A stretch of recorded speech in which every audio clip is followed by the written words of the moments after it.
welcome to Southeast Florida Real Estate and Lifestyle. I'm Susan Myers. With us today is Rose Sheehan, President and Legal Counsel for HomePartners Title Services. Rose has been a real estate attorney for over 30 years. Her experience includes both as an entrepreneur and 2 decades working in leadership within a large-scale organization.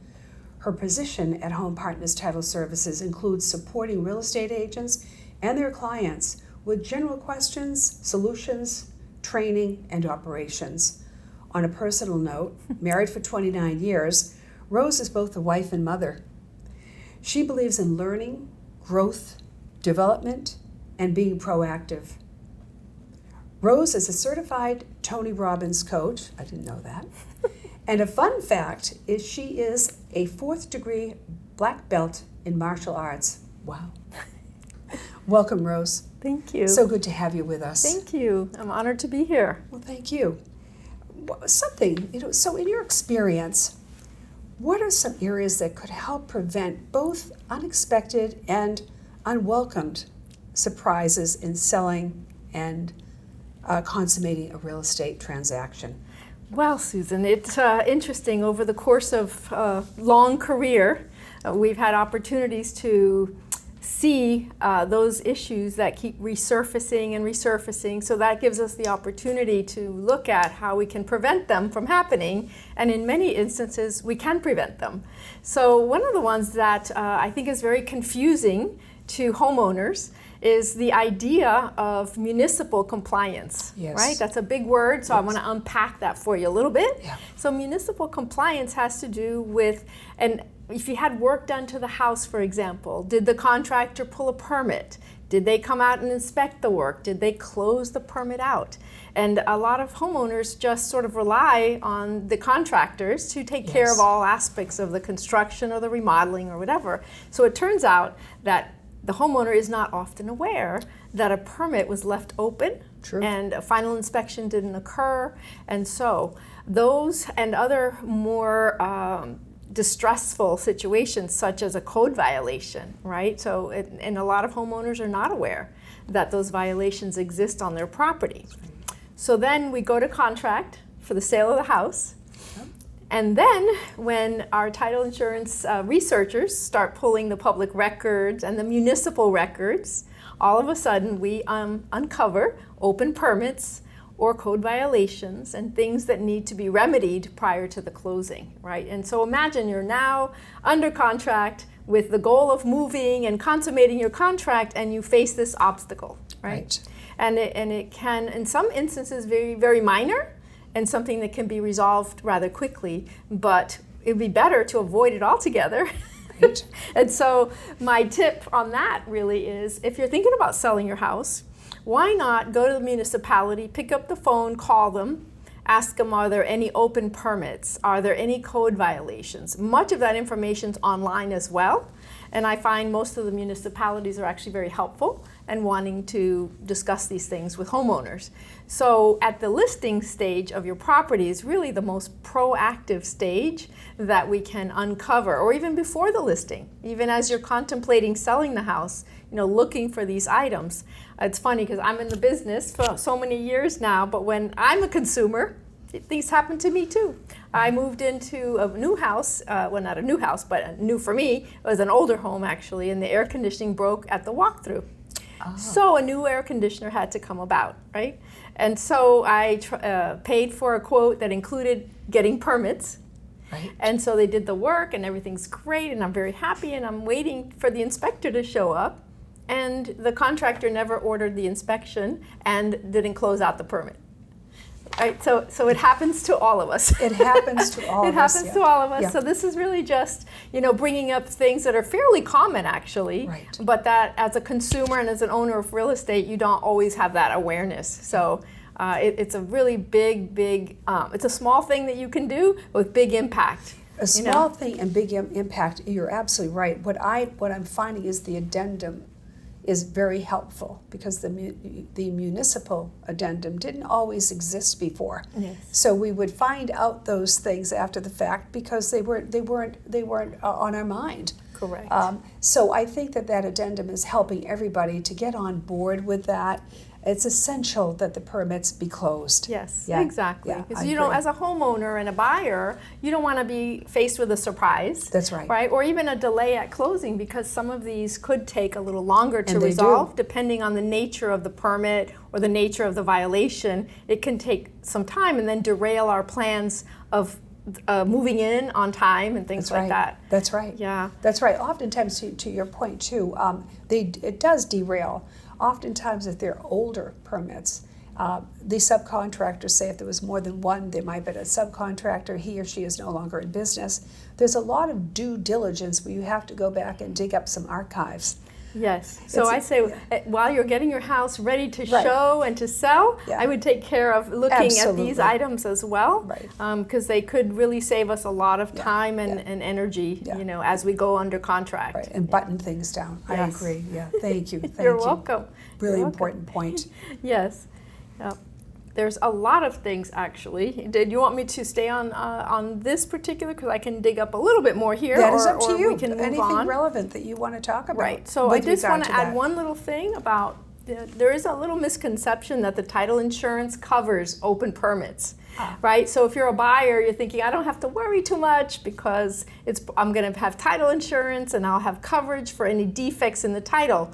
But a good point to clarify, title insurance actually only covers recorded items, right? So if a deed is not right or anything like that, that's what title insurance will cover, but it doesn't cover municipal matters. Right. Right? Because those are unrecorded, and if it's not recorded, it doesn't pertain to title insurance. So just wanted to wrap it up with saying from a buyer's perspective, Right. that's an important diligence as well, to Right. understand that those permits and everything has been closed out. And understanding that line in the sand, exactly who is responsible for what.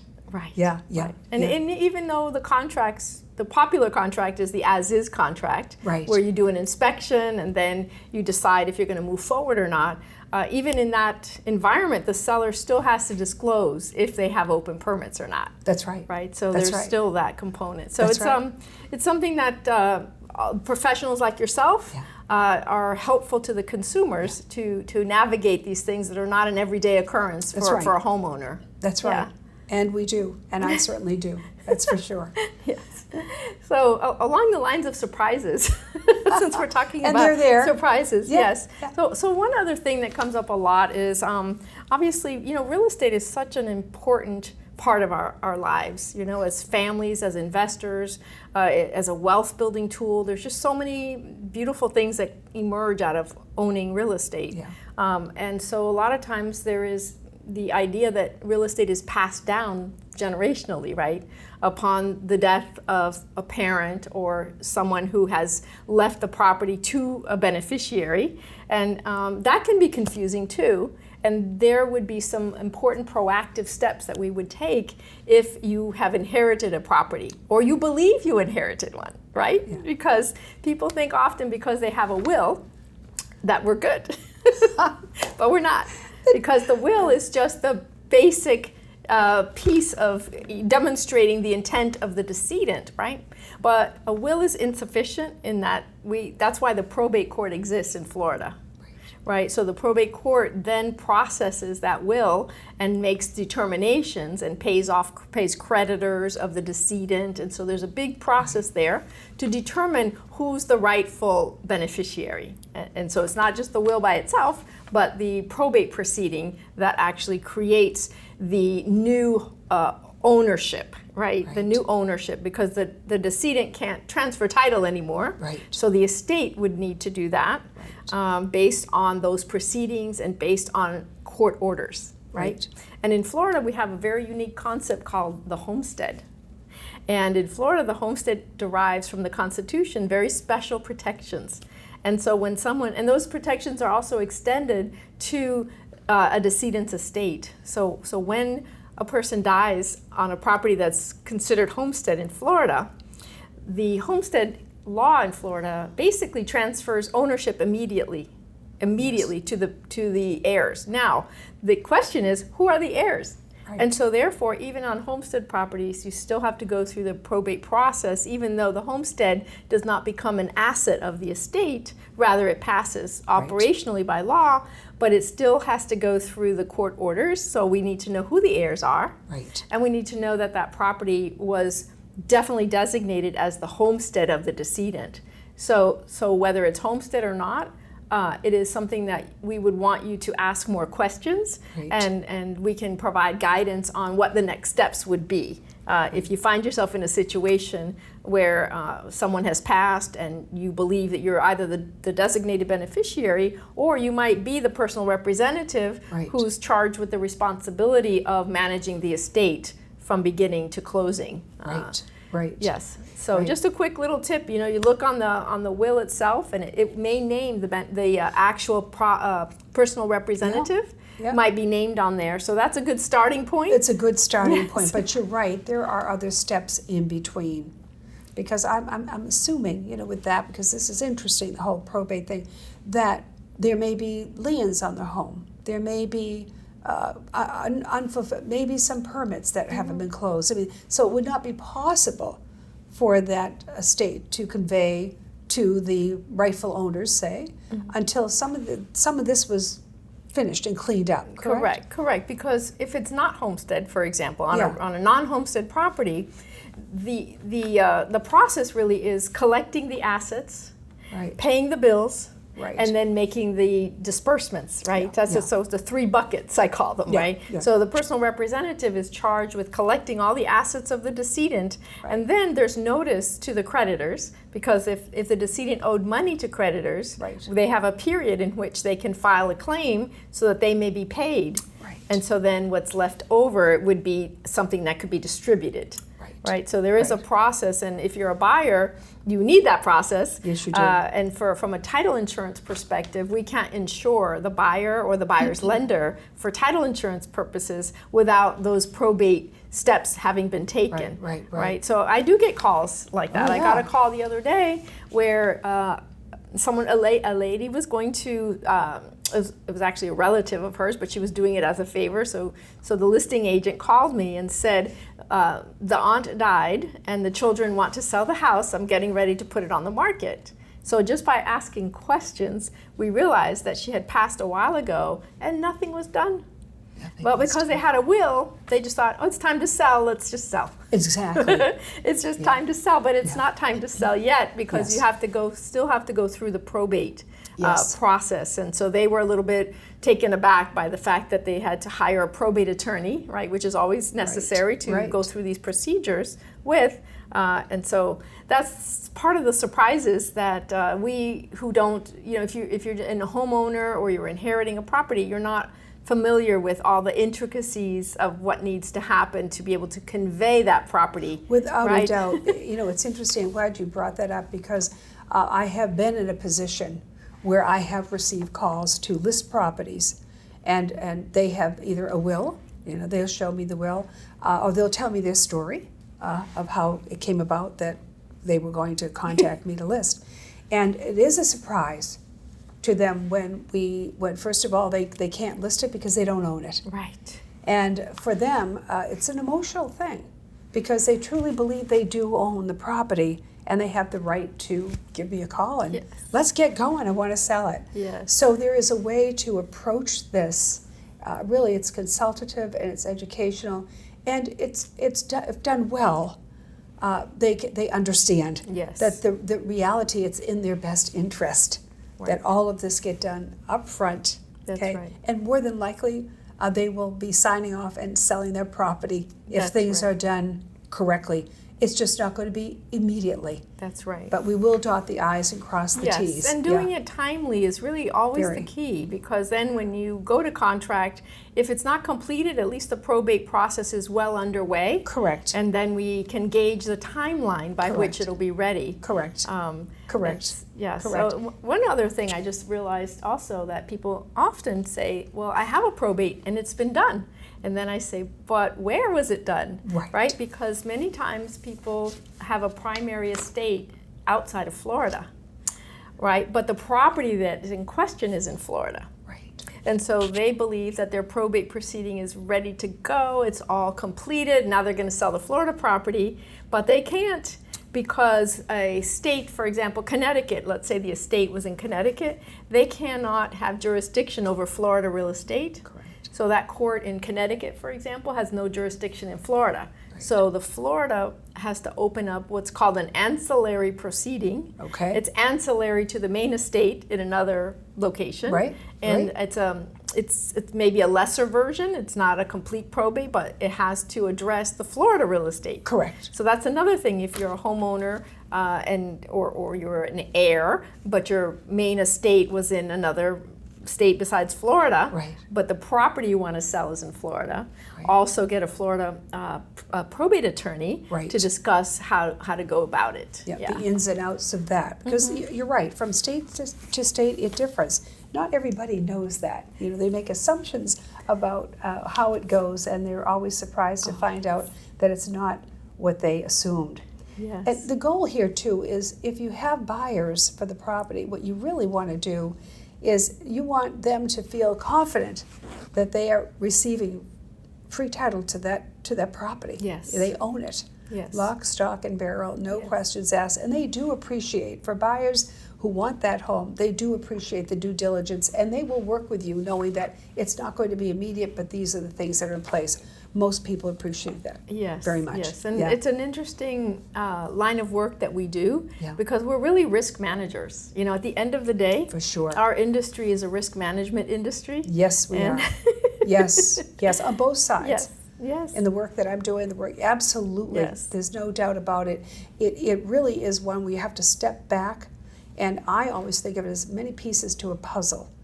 And as long as I know how to put that puzzle together, and it's well thought out, which, by the way, means that I will collaborate with people like yourself, Absolutely. Rose. I will collaborate with others to say, hey, here's what I have.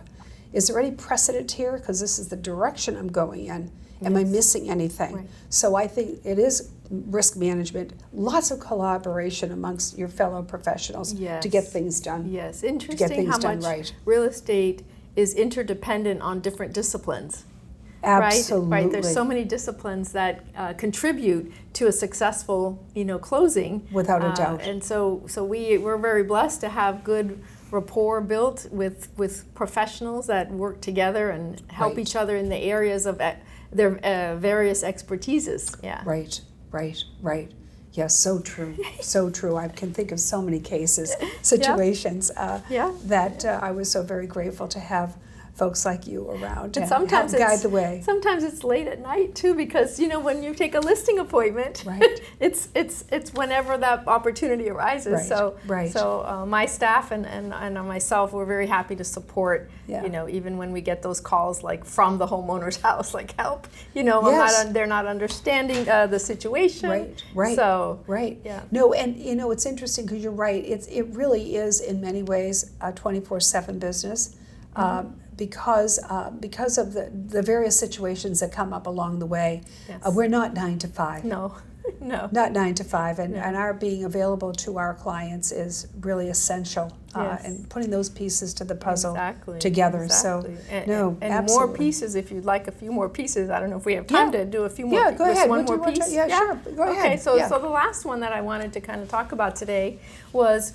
Back to the homestead idea. Yeah. A lot of times we buy a piece of property when we're not married, right? Right. And we homestead the property, and then we get married, right? And then the person who owns the property doesn't recognize necessarily that about the homestead provision that says that the spouse must agree to the sale of that house. Right. So just another little tip to be proactive about is if you are the sole title holder, and it is a homestead property where primary residence in Florida, your spouse would need to sign off on that conveyance at the time of closing. That's right. It's important to comply with Florida law, and a title couldn't transfer anyway because title insurance regulations follow the law. Right. So we would not be able to insure a sale from A to B if it was homestead and the spouse was not joining in on that conveyancing deed. Correct. Yeah. So you really better like one another. You better like, You better have the cooperation. Yes. I had a situation just like that. It was a female who owned the property, and then her then new husband, after the homestead, they decided to sell, and indeed, we had to go through that process to make sure that he was indeed in agreement. Yes, Yeah, yes. yeah. And on the buyer's side, how the homestead affects you is a little different, but it's when you go to mortgage the property. Correct. So if you're the buyer and you're going to buy a homestead property and you're going to finance it, right, that mortgage has to be consented to by the spouse, even if the spouse is not going to be on the deed to the property. Yes. And a lot of times that happens when spouses are about to get divorced. Yeah. And so the soon-to-be divorced spouse doesn't want to sign that mortgage, right? So just wanted to share with that signing of the mortgage does not obligate you to pay back that loan, right? You're just consenting because homestead requires, homestead kind of gives that spouse a little bit of an interest, if you will. Yeah. Not on the legal title, Right. but through the Florida Constitution that gives them an interest in it. They're protected. And so you have to consent to the mortgaging of the property. Right. So they would be signing the mortgage just as a consent, but not as an obligor of the note. And that's as long as they're still married. Even though they're maybe they be separated, the divorce is underway, but actually until the divorce is final, that spouse still has to join in on that mortgaging of the property just to that limit. They don't have to sign the note or any documents that obligate them to pay back the loan. Yeah. It's interesting, again, back to those pieces to the puzzle. There's many, many, many pieces depending on the situation. But I find, that the education is so essential in real estate. And having this time even with you to talk about these things, you brought to my attention some points that I think that I want to continue to bear in mind, that I do in my practice. But it is education that clearly paves the way. Paves the way, and communications. Yes. Yeah, and I find, for me anyway, I use email a lot to educate and point to, as opposed to talking to people, because people tend to hear some things and not everything. Yes. So if I can point them to the right person to talk to, perhaps a website, the Homestead website, and also communicate what I know to be true, it is a pathway of educational pieces that end up helping that deal to close, to sustain itself. Absolutely, and it's a wonderful profession to be in. Yes, it's a very honorable and noble one, because everyone has different reasons for buying and selling. Yes, and we get to be a part of that. And we do, and we do. And it's a privilege. Yeah, it is. It is. Yeah. Well, this has been wonderful. I thank you so much, Rose, for your time. My pleasure. Yeah, and I Thanks look forward for to having having me. you again as well. Thank you. Yes, you're happy very, to very come back. welcome. Thanks. So for anyone that would like to reach out to Rose, may I give your email address? Yes, absolutely. Okay, I think I have it here. I think I do. Yeah. It's Sheehan, SHEEHAN, at HomePartnersTitle.com. And that's Rose Sheehan. And for anyone that's interested in learning more about Southeast Florida real estate, you can certainly reach me at 561-676-5786. Thanks, folks, and have a great day. Looking forward to seeing you again soon. Thank you, everybody. Bye for now.